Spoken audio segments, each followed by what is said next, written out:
Our stories are brilliant. We are resilient. Our stories are brilliant. We are resilient.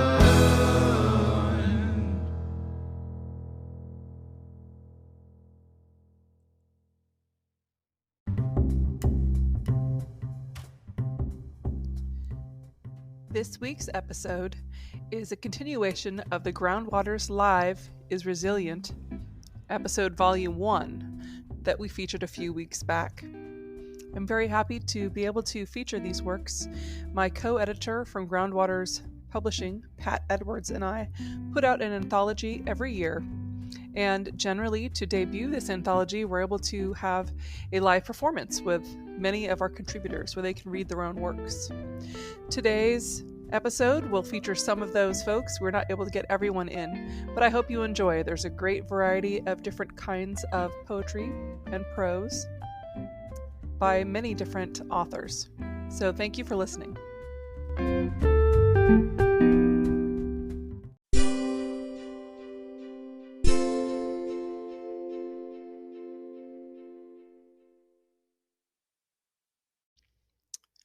Our first reader is Demetri Liontos.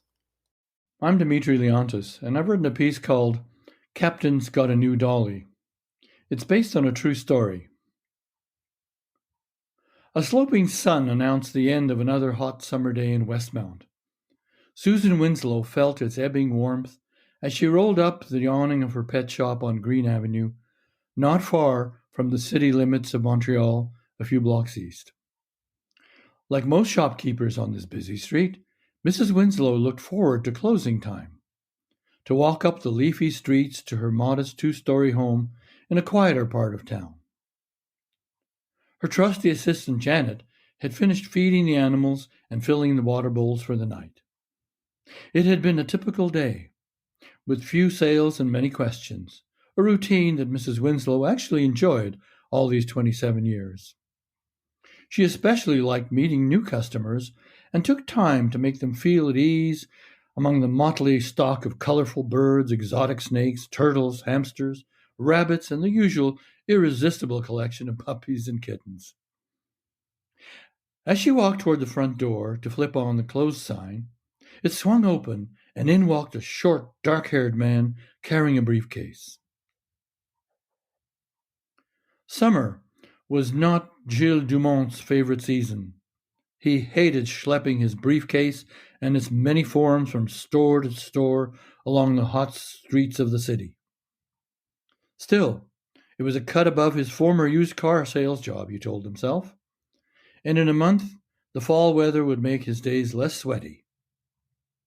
And working now in the Quebec government's Department de Conformité, Compliance Department, was a really good start to a new career as a civil servant. Fair pay, super bennies, unfireable. Bonjour, he said, and almost collided with a plump middle-aged woman.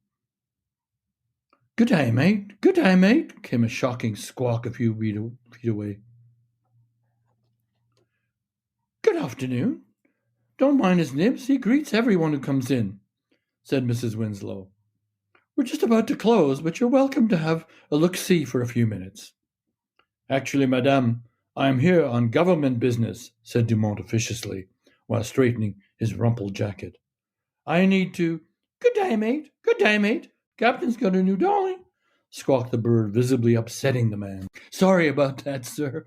His nibs is naughty, but just friendly. You must be joking, said Mrs. Winslow, half thinking this was some kind of Gallic humor that escaped her. Dumont ran his fingers through his greasy black hair, straightened up, and narrowing his eyes, slowly said, I can assure you, madame, that we take language matters very seriously in the Département de Conformité. What? I can't believe it. You're actually fining my pirate for speaking English? No, madame, I am fining your parrot for not speaking French, said Dumont gravely. He proceeded to fill out the citation, for $175 in triplicate. She threw up her hands in disbelief, and Dumont stuffed the citation in one of them. Bonne soirée, madame, he said, gathering up his papers and beating a hasty retreat. Good day, mate. Captain's got a new dolly. Epilogue. This event actually happened. Fictitious names and dialogue were used to create the parallel of what actually happened. Winslow's pet shop, Susan Winslow proprietor, appealed the citation and won her case. She did have to change her store sign to conform to Bill 150, as did other local businesses. Perhaps Mrs. Winslow also had the last laugh, as she thought to send the story to the Gazette, Montreal's English-language newspaper, and, in today's parlance, it went viral. Gilles Dumont, embarrassing his superiors, was undoubtedly reprimanded for interpreting already draconian rules a bit too severely. And what of his nibs? Well, Captain's got a new dolly.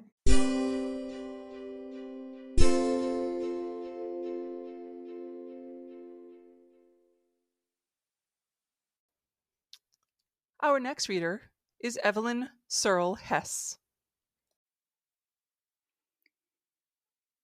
My COVID trifurcation. And I want to stop for a minute with that strange word that some people are not acquainted with. Trifurcate is just three branch. Just think of a deer's antler. My COVID trifurcation, early spring 2020. A pandemic lockdown is not an entirely negative thing for an introvert, especially if she lives in the woods. Out my window, I see no neighbors' homes, no roads or cars. Douglas firs flaunt their baby green new tips. Big leaf maples' floozy flowers seduce bees to their sweet nectar. Whirlwinds of spring azure butterflies dance into the extravagant show of dogwood damsels, their flowers not flowers at all, but saucer-shaped. Sorry, I just lost my...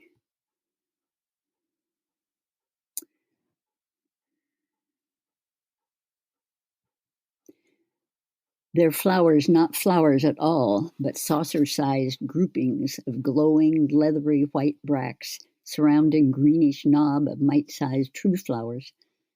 Early spring in these western Oregon hills is its normal, glorious self. Until I get into my car. If I venture into the twilight zone of town, empty streets and parking lots inspire visions of headlines screaming abduction, and half-page photos of spaceships, aliens, and shell-shocked townspeople. Governor Brown has ordered all non-essential businesses closed to avoid the spread of highly infectious novel coronavirus, and the citizenry is doing its best to cooperate. At the grocery or post office, masked customers look over their shoulders. For aliens? Carefully respecting anti-social distances, they stare intently as they walk, looking straight ahead, not touching door handles, unwashed carts, not meeting a fellow errand runner's eyes. My breath comes shorter, heart beats faster. With my red cowboy handkerchief mask pulled tight over my nose and mouth, I fantasize preparing to stick up the grocery checker and suppress a nervous giggle as inappropriate now as it would be at a memorial service. Inside, I'm hit once again by a wave of gratitude for these people who come to work each day, dealing with a constant flow of strangers each minute, each hour. Grocery checkers, ag workers, food service folks, medical personnel, delivery people, emergency teams. May you all stay healthy and rest in knowledge of our appreciation as you prop the rest of us up. I finish my chores as quickly as possible with no idle chit-chat, no relaxing over a hot mocha, no swinging by a friend's house en route, no touching my face, the counters, doors, another human, no touching. Untouched babies die or survive, both physically and mentally impaired. Skin is an organ, registering temperature change, a breeze, a caress. Is that why these masked people stare straight ahead? Deprive one sense to deprive another. Touch means connection. We shake hands, kiss cheeks, hug. We hug in joy, we hug in grief. Touch shows we are not alone. NBA teams with the greatest on-court touching early in the season, high fives, chest bumps, back slaps, have the best end-season success. Touching is a team-building exercise. But now I am a no-nonsense machine, cold-blooded, no-blooded, a robot, and uncommonly efficient. I return home exhausted from the effort, efficiently scrub my hands, and fall into my husband's hug. Let my tension go, cling. Then I check the calendar. If I feel no symptoms in 5 days, I can relax a little. If I'm still fine in 2 weeks, I can head out again. Meanwhile, I text and email and Zoom. If I see a neighbor as I walk up and down our country road, I make sure to wave. I do what I can to keep in touch. Touch. Did we know before how much we needed it?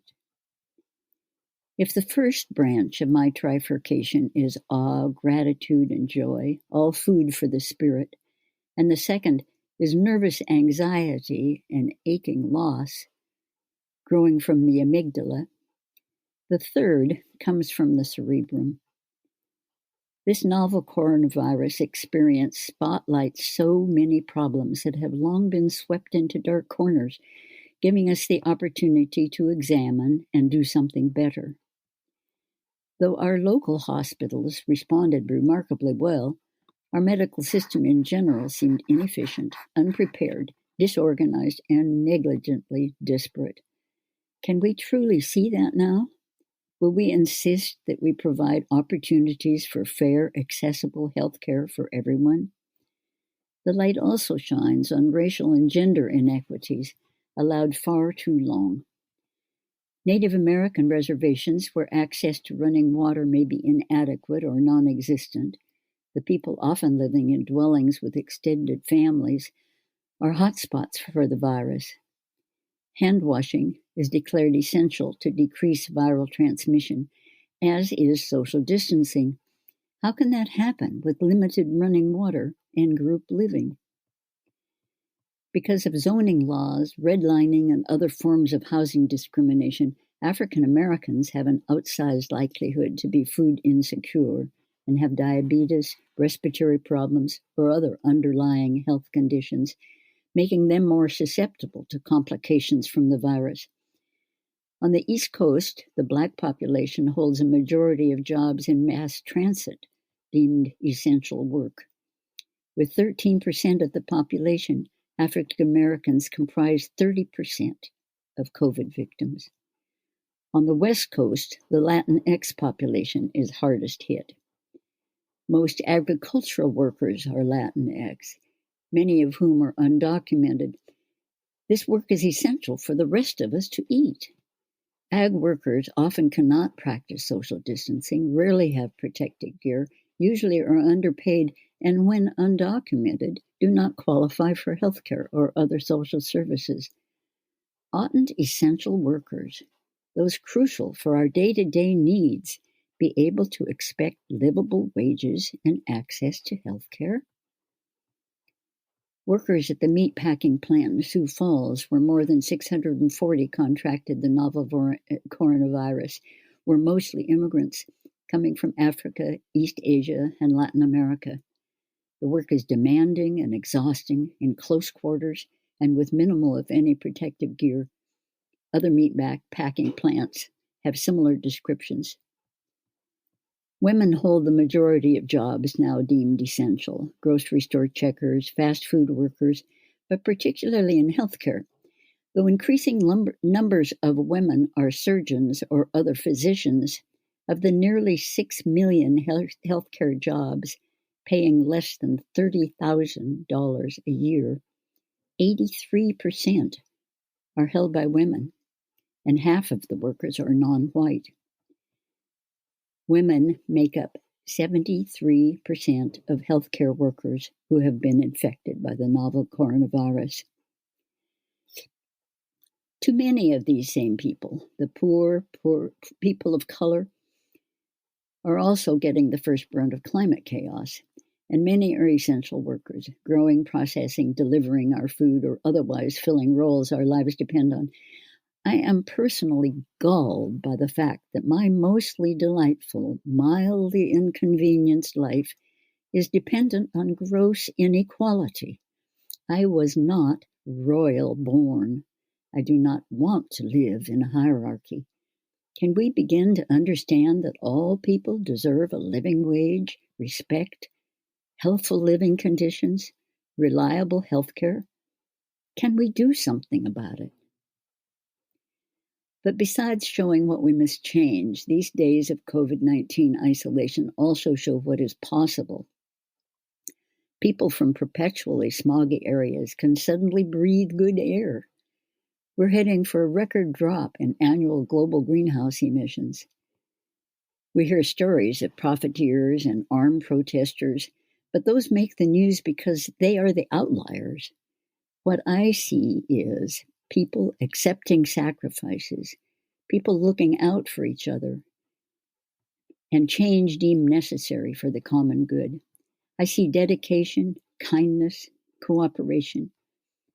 I feel like the universe is giving us a good shaking and a not-so-subtle lesson that we can, if we will, do with less, cooperate more, care for our fellow earthlings better, and together actually bring about a just and sustainable future.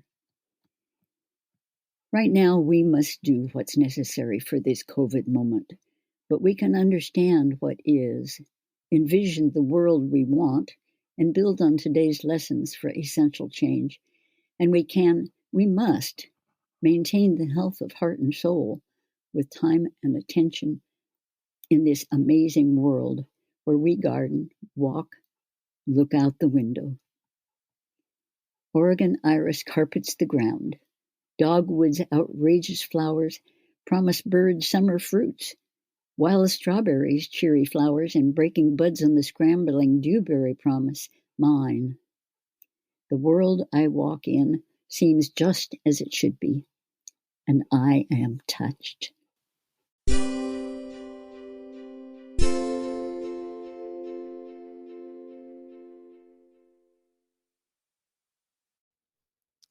Our next reader is Stephanie Sanchez-DeLong. To be an old growth again. Mama used to say our souls come from the trees. She taught every time we cut a tree down, the soul of the tree is freed from its warm wooden encasement and is bound into a mortal human body to enjoy life's short journey. Mama warned of a time when all the trees will have been cut down and all the seeds will be barren or lost. She said when a great winter will begin. All those mortal bodies will no longer journey, and the land will become still as the night. Mama told me not to be afraid. She reassured me that in this great winter, our souls will be freed from our short mortal lives, and we shall be regenerated back into the trees we once were. She reminded me that, like all winters, our time to heal and rest will be upon us, a time that she always looked to fondly, singing and dancing as she said, "Oh, how I long for the rejuvenation of being an old growth, to have roots which shoot deep within the earth, grasping at the land which provides stability, to be an old growth and have a strong trunk, never too tired to stand erect, to have branches with long outstretched leaves, waving hello to the sun and sky above. Oh, how I long to be an old growth again, to feel the cool drops of rain accumulate in my leafy palms. As I stand and watch the sands of time drift in the wind, to be in a place of calm and solitude, where all the stress of this short life can be healed." Mama foretold all this would happen, so in the great spring we would all reemerge from the trees, so the time of growth and understanding was possible. She said that this reemergence would start slowly at first, only to speed up until we all will make our journey through this mortal life, all to learn the lessons only a mortal life can teach. Mama spoke with wisdom when she insisted that these times of rejuvenation were just as important as our journey's lessons. She was right that getting back to our roots will bring us the joy we need to aspire towards the sun. She provided me a knowledge that helps me every day, and now, as I have journeyed some in this mortal life, I dance with her and sing her song. And so I breathe. I am grateful for my father, for without him I could not breathe. My mother has provided so much for me, with all her care and nourishment, but my father has provided life, despite himself, and so I breathe. My mother has given immense amounts of love and patience to nurture the soul within me and out of me, but my father gave me a name, which makes me question the meaning of the world, and so I breathe. My mother has toiled herself barren and broke her back, only to ensure my survival. Yet my father's blood is what courses through my veins, causing my heart to beat and my lungs to contract, and so I breathe. There is no question that mother is divine, but I am grateful for my father, for without him I could not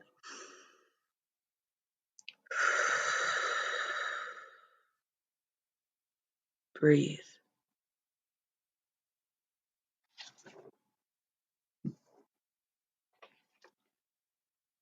Journey of the soul. I took a journey of the soul to find out I don't have one. I'm nothing but a force of nature, pent up in a big bag of skin and bones, kicking rocks around. Now, when that force of nature gets too weak to keep on kicking, it will leave this sack of nothing to reemerge pent up again in the seeds of grass. Those seeds will grow to be fed upon and transform into a quickening cow that will also grow. But that force of nature that I am won't stop there. It continues its journey from grass to calf to human again, only return back again to repeat the cycle eternally. I took a journey of the soul to find out I don't have one, for I'm not grass, calf, or human. I'm much more. I'm a force of nature with no beginning and no end, for I am life and there is no death.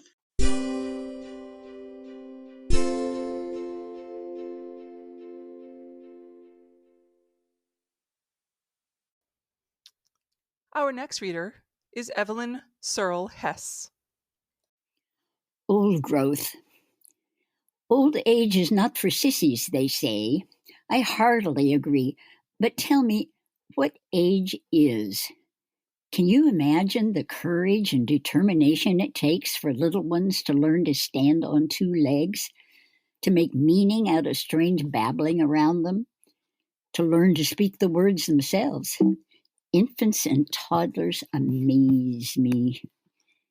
And do you remember facing your first schoolroom full of big and little strangers?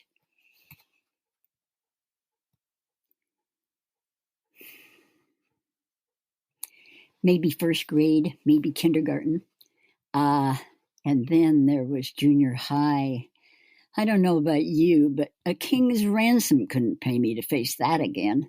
Definitely not for sissies. I could continue through the ages, keeping your head up through the fraught teen years, the terrors of a first job, of dating, school exams, love traumas, parenthood. Living is not for sissies. Nevertheless, it's natural to be frustrated at yet another enigma when things seem to go backward. Activities that once seemed simply part of who you were become a struggle. I'm thinking of the creaking hips and knees of the one-time runner, food burning on the stove of the family chef, words gone AWOL from the pen or mouth of the writer or speaker. Then there are the vision problems, and the hearing problems, and the memory problems. No wonder seniors get depressed. But hey, we survived algebra in our first broken heart, didn't we? We survived parenting and bad bosses and so much more. So how do we approach this new challenge? After a good long time of refusing to set the calendar of my life forward, 3 ideas help me formulate a plan. First, I'm firmly of the "it's better to light a candle than to curse the darkness" school. Second is a powerfully influential lesson from my father when he was contemplating his end-stage bone cancer. For the previous decade or so, he had been caring for my mother, long confined to bed or wheelchair. It shook him that he would be vacating that role. I thought I'd at least be able to see Amy through, he said. Are you worried about her? I asked. No, he said. It doesn't do any good to worry. Whew, doesn't do any good. How odd that in all my years of free-floating anxiety, I'd never considered the lack of result for all that effort. My plan's third component is to insist I be realistic, not wistful or fearful. That partly necessitates practicing flexibility. If it rains in my picnic, I'll make alternative plans. And if I can't run comfortably, I'll walk. Plus, it's partly acceptance. The rain will fall. I can't wish it away. And we can't get any younger. But would we really want to? Junior high reprise, anyone? So, starting with number 1, how can I light a candle? Find the good in the situation at hand. First, I had to acknowledge the foe that was a little voice inside of me, prone to insults and trash talk. Oh, good grief, dummy, can't you keep track of anything? And teach it a little benevolence and empathy. The little voice must learn to talk to me as it would nurture a child. Good, paying attention. You remembered where you put it this time. Understanding and positive mantras. I am paying attention to where I parked the car. Lay the bill. Leave my glasses. Go a long way toward making the day brighter. The other candle I light is gratitude. Gratitude for cricket song, starlight, tree leaves rattling in the breeze, and for friends. Gratitude for my family, for the miracle that put me here in the first place, and for the privilege of seeing yet another sunrise. If I forget and get grumpy, I'll schedule gratitude time. First thing in the morning, I list 5 things that delight me, and before I go to bed, I list 5 more. Realizing that worry doesn't do any good, I need to find what will. Good advice abounds about choices that truly do make a difference. I definitely agree with the gurus that eating well and exercising regularly make me feel immeasurably better. Popular advice also tells us to cultivate new talents or passions. This makes life more exciting while it creates new synapses in the brain. A big necessity for me is attending, being present. If I think about what I'm doing, I don't lose the book or the keys or the car. If my mind is off on a different track somewhere, I have to call lost and found. But attention goes well beyond avoiding those frustrations and inconveniences. It's what brings life real enrichment. If I get out of myself, the shoulder aches or forgetfulness or distress at the day's news, and really tune in, attend, I see the color in the quail feathers, hear the whispers of small creatures moving through the grass, feel the softness of the kitten's paw. I am filled with wonder and with joy. The third ingredient in my plan is realism. I want to acknowledge and accept my current capabilities and limitations. That doesn't allow either the Pollyanna, age is just a number, I can do anything I set my mind to, or the pessimistic, I'm too old to do anything perhaps, but sit around and feel sorry for myself. Personally, I want to be as active and intellectually engaged as I possibly can be for as long as I can. I acknowledge that I am neither as fast nor as agile in any endeavor, physically or mentally, as I once was. But that's okay. When my back aches, energy flags, or thermoregulator is on the blink, that doesn't mean I have to give up gardening. It only requires a change of activity, a purposeful stretch, a goodly pause with my back against the trunk of a tree. If tachycardia attacks me at the bottom of the hill, that doesn't mean I have to give up walking. But it is a reminder to bring my phone along. It's important to me to acknowledge the facts of this time of life. I am enamored of life cycles and fully accept their discrete qualities.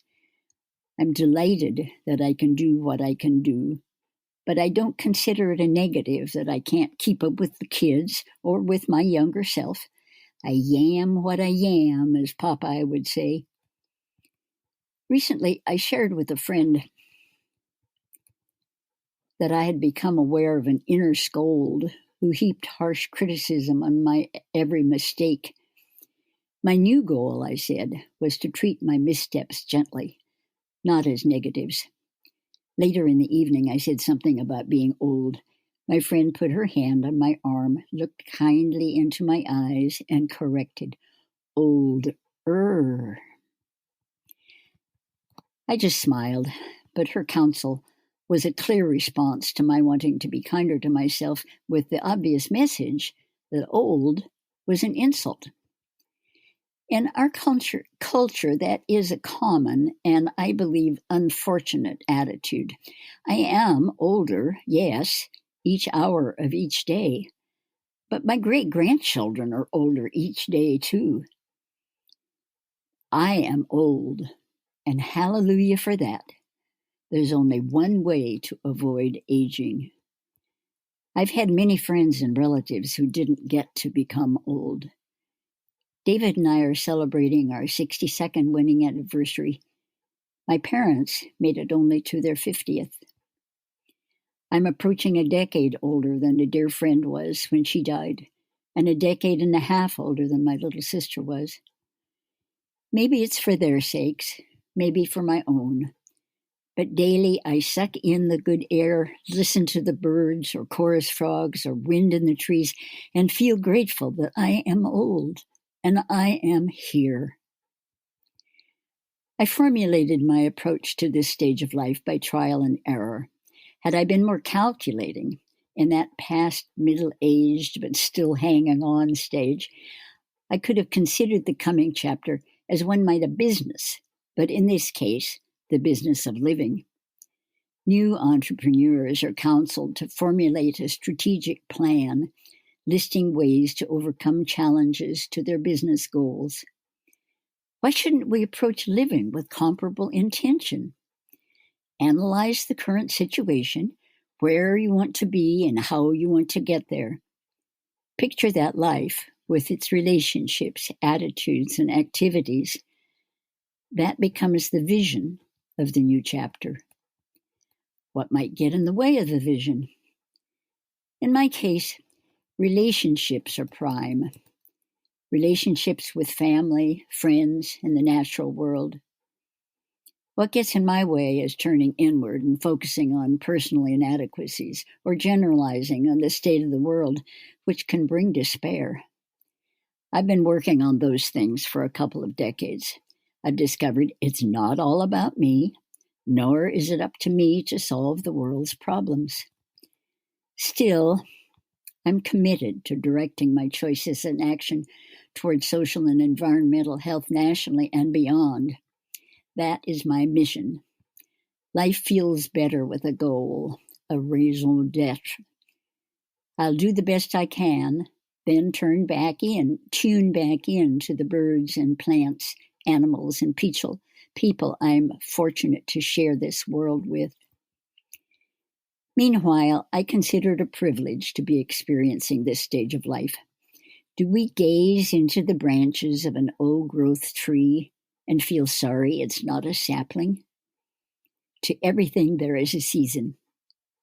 I intend to make the most of this one. I never did think I'd get out of here alive, but now I am alive.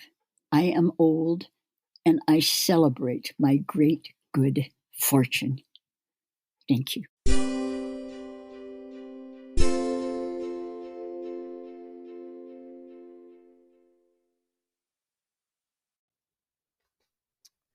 Our next reader is me, Jen Chambers.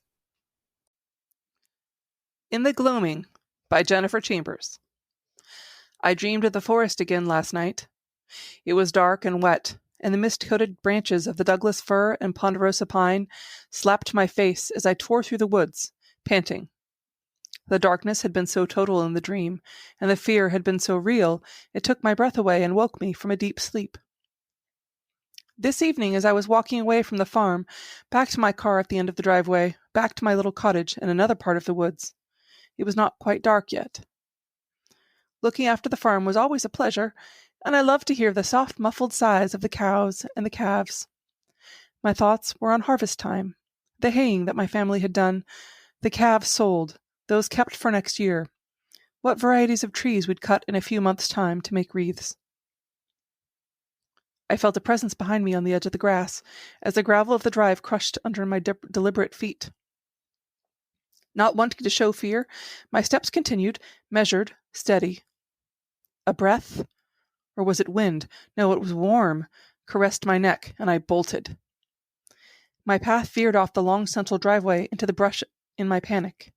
I went as fast as I could, which admittedly wasn't very fast, but terror waited behind me. I could feel it, and I did my best to make it down the driveway. Blackberry vines tore at my ankles and my sleeves. They were grabbing, holding me in the darkness, reaching out to bring me back, and suddenly my ankle turned, went into an invisible hole, and I almost went down. The berries turned savior then. My pale wrist had become tangled in the vine. As I fell, and long old thorns pierced my skin to raise dark droplets. But the wound gave me pause enough to right my leg from the small depression, disentangle my hand, and resume my stuttered gallop away, away, away as fast as my burning legs would take me. Still, it followed. I made it, gasping, to the clearing before the small creek, in the hollow that made a clearing as the water widened to a pond. My harsh breath was loud in the gray twilight. All I had to do was make it to the sturdy bridge that my father had made and cross it, for it could not follow, I hoped. How could it have followed me here? Here, my childhood home, my family's sanctuary. The darkness closed in, and I crossed the bridge, so that by the time I crossed, it was full, black, inky. As my breathing calmed slightly, I patted my pockets for the bags hidden in the depths of my patchwork woolen coat. Numb fingers grabbled for the drawcord, but I finally felt the bag of salt, the biggest velvet pouch in my retinue of herbs and useful things. Immediately, I withdrew the bag. I opened it and laid down a barrier of salt at the edge of the bridge where it met the shore. A small spin let me lay the salt around me in a circle, and I raised my eyes to square my shoulders. Protect this place.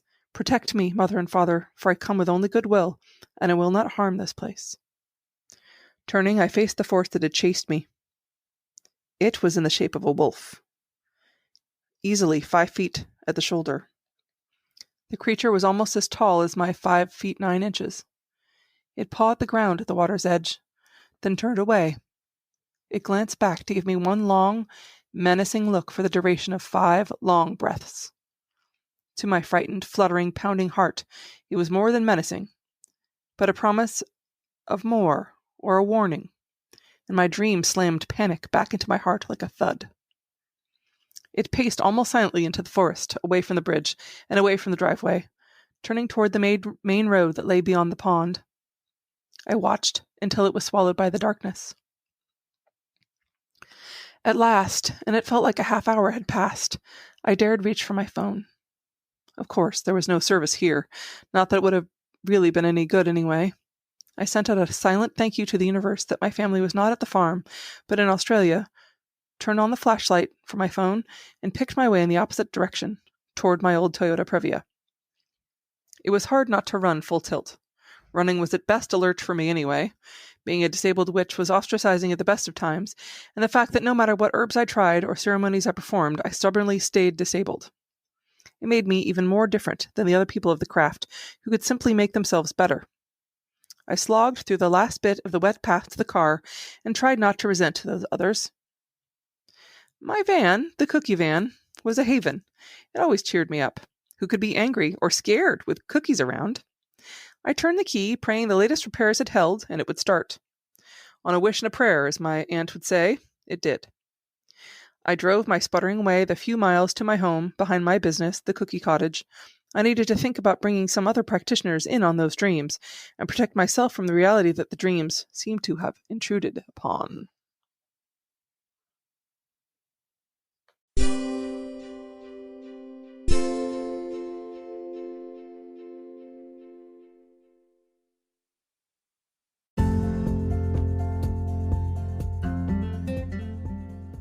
I hope you've had fun with this little selection from Groundwaters Publishing's annual anthology. We have a great time with all of these authors, and we've worked with many of them for several years, so we're always proud to present their work.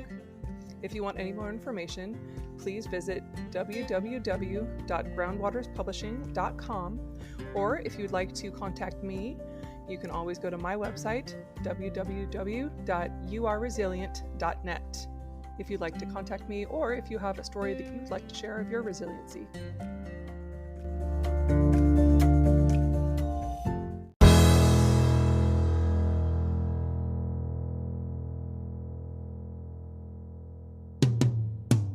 Sometimes we have to start over.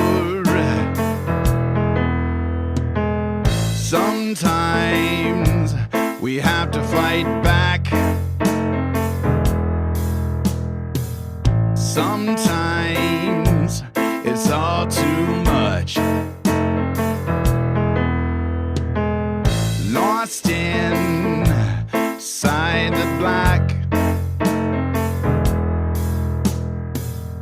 Our stories are brilliant. We are resilient. Our stories are brilliant. We are resilient.